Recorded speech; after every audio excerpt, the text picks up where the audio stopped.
السلام علیکم ورحمۃ اللہ وبرکاتہ۔ امام ملا علی قاری رحمۃ اللہ علیہ کی کتاب نزہۃ الخاطر الفاطر فی مناقب السید شریف عبد القادر، اس کتاب کا اردو ترجمہ یادگار ایوبی کا خصوصی شمارہ بنام فیضان غوث اعظم میں چھپا ہے۔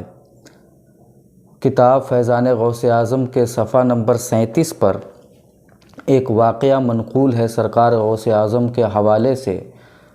میں اسے پہلے پڑھ کر آپ کو سنا دیتا ہوں، اس کے بعد اس سے ہمیں کیا درس ملتا ہے اور ہمیں کیا سیکھنے کو ملتا ہے، نصیحت کیا حاصل ہوتی ہے، اس پر گفتگو ہوگی۔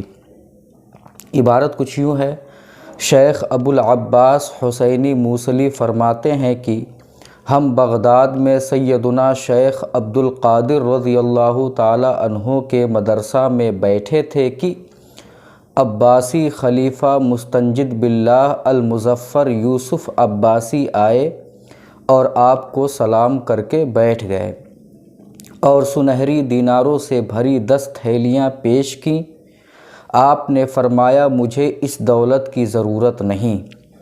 جب خلیفہ نے اصرار کیا تو آپ نے ایک ہتھیلی دائیں اور ایک بائیں ہاتھ میں لے کر نچوڑی تو اس میں سے خون بہنے لگا۔ آپ نے فرمایا، ابو المظفر، تمہیں حیا نہیں آتی کہ عوام کا خون اکٹھا کر کے میرے پاس لے آئے ہو؟ خدا کی قسم، اگر مجھے آل رسول کا احترام نہ ہوتا تو اس خون کو اتنا بہنے دیتا کہ تمہارے محلوں تک پہنچتا۔ خلیفہ کو یہ واقعہ دیکھ کر غش آ گیا۔ اس واقعہ سے 2 چیزیں سمجھ میں آتی ہیں، 2 باتیں سمجھ میں آتی ہیں۔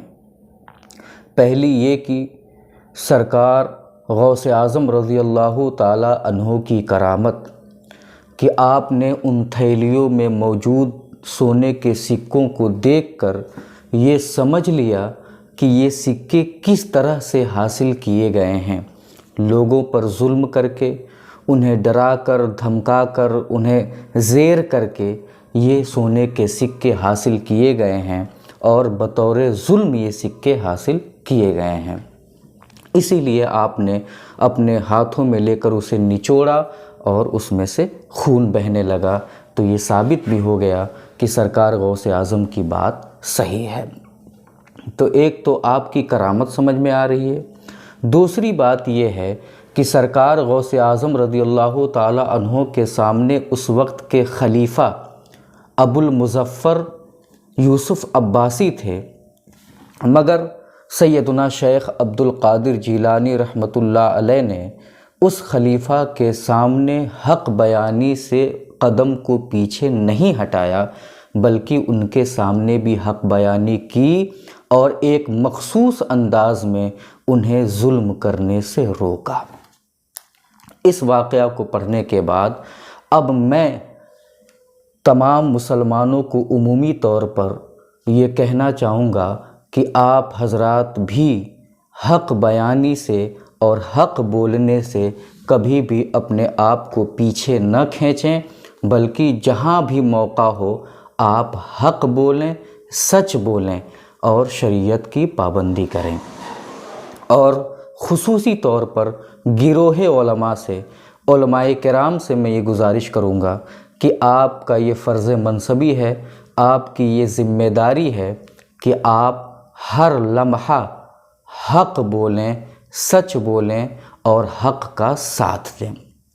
مسئلہ کیا ہوتا ہے، بہت سے علماء کرام ایسے ہیں، سب تو نہیں ہیں، بہت سے ایسے عالم دین ہیں جو سامنے والے کے عہدے کی وجہ سے حق بولنے سے اپنے آپ کو پیچھے کر لیتے ہیں، یا یہ کہ سامنے والا رئیس ہے، امیر کبیر ہے، بہت پیسے والا ہے، تو اگر میں حق بول دوں گا، اسے نصیحت کر دوں گا تو پھر میرا نذرانہ کٹ جائے گا یا مجھے اپنے پاس یہ بلانا چھوڑ دیں گے۔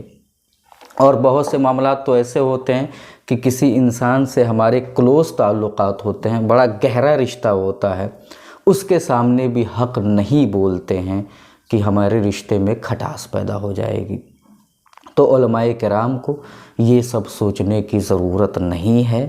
آپ حضرات حق بولیے، سچ بولیے۔ ہاں اتنا ضرور ہے کہ سامنے والے کی حیثیت، اس کا مرتبہ اور مقام کا خیال کرتے ہوئے ایک مخصوص لہجہ اپنائیے اور اس مخصوص لہجے میں ان کی اصلاح کیجیے اور حق بولیے۔ مگر حق بولنے سے پیچھے نہیں ہٹنا ہے، خاموش نہیں ہونا ہے۔ ہاں لہجے میں آپ تبدیلی کریں کہ یہ دیکھیں کہ یہ موقع کس لہجے کا تقاضا کرتا ہے۔ وہ موقع محل جس لہجے کا تقاضا کرے اس لہجے میں، اس انداز میں آپ حق بولیں تو انشاءاللہ تبارک و تعالی دنیا میں بھی سرخرو رہیں گے اور آخرت میں بھی بلندی آپ کے قدم چومے گی۔ اللہ رب العزت کی بارگاہ میں دعا ہے مولا ہم سب کو حق بولنے، حق سننے اور حق پر عمل کرنے کی توفیق عطا فرما۔ السلام علیکم ورحمۃ اللہ وبرکاتہ۔